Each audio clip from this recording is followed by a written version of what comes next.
बिहार विधानसभा चुनाव से पहले समाजवादी पार्टी ने सीट बंटवारे के मुद्दे पर लालू नीतीश के महागठबंधन से नाता तोड़ दिया है। पार्टी की संसदीय बोर्ड की बैठक के बाद पार्टी महासचिव राम गोपाल यादव ने मीडिया को इस बात की जानकारी दी। उन्होंने बताया कि राज्य में सपा अकेले ही चुनाव लड़ेगी, लेकिन जरूरत पड़ने पर अन्य दलों के साथ गठबंधन करने पर विचार कर सकती है। गौरतलब है कि महागठबंधन में हुए सीट बंटवारे के तहत समाजवादी पार्टी को 5 सीटें ही दी गई थी। पूर्व केंद्रीय मंत्री और राष्ट्रीय जनता दल के राष्ट्रीय उपाध्यक्ष रघुनाथ झा ने आज पद और पार्टी की प्राथमिक सदस्यता से इस्तीफा दे दिया। झा ने कहा कि आरजेडी में उनके और उनके समर्थकों की हो रही लगातार उपेक्षा के कारण उन्होंने पार्टी छोड़ने का निर्णय लिया है। माना जा रहा है कि झा समाजवादी पार्टी में जा सकते हैं। वैश्विक संघर्ष को टालने और पर्यावरण के प्रति संवेदनशीलता के मुद्दे पर वैश्विक हिंदू बौद्ध पहल पर दिल्ली में आयोजित 2 दिवसीय सम्मेलन का प्रधानमंत्री नरेंद्र मोदी ने उद्घाटन किया। विश्व के जाने माने हिंदू और बौद्ध जानकार इस 2 दिवसीय सम्मेलन में हिस्सा ले रहे हैं। सम्मेलन का मकसद वैश्विक संघर्ष को कम करने के साथ साथ बदलते पर्यावरणीय प्रभावों के असर को कम करना है।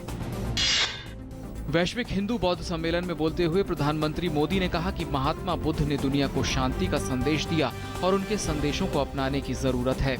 उन्होंने कहा कि दुनिया में कई ऐसे अराजक तत्वों ने जगह बना ली है जो निर्दोषों पर हिंसा बरपा रहे हैं। संयुक्त अरब अमीरात के विदेश मंत्री शेख अब्दुल्ला बिन जायद अल नहयान ने आज राजधानी दिल्ली में विदेश मंत्री सुषमा स्वराज से मुलाकात की। इस बैठक में भारत और संयुक्त अरब अमीरात के बीच तकनीकी एवं आर्थिक सहयोग को बढ़ावा देने पर चर्चा हुई। नहयान अपने प्रतिनिधिमंडल के साथ भारत दौरे पर हैं।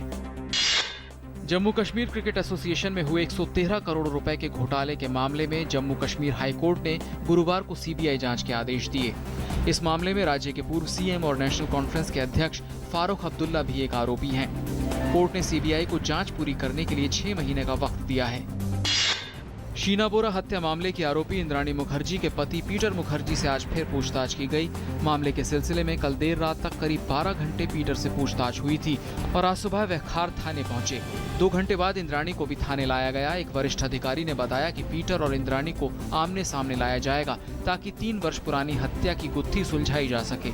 इस बीच फोरेंसिक साइंस लैब ने इंद्राणी के नमूने और रायगढ़ जिले में पाए गए कंकाल के अवशेष की जाँच शुरू कर दी है ताकि डीएनए का मिलान किया जा सके और पता लगाया जा सके कि क्या शव शीना का ही है। जम्मू कश्मीर में कुपवाड़ा जिले के हंदवाड़ा इलाके में कल रात से जारी सेना और आतंकियों के बीच मुठभेड़ समाप्त हो गई। मुठभेड़ में 4 आतंकवादी मारे गए हैं, लेकिन साथ ही एक जवान भी शहीद हो गया। शहरी विकास मंत्री एम वेंकैया नायडू ने आज नई दिल्ली में पूर्वोत्तर के 10 राज्यों और गुजरात के लिए स्मार्ट शहरों के बारे में क्षेत्रीय कार्यशाला का उद्घाटन किया।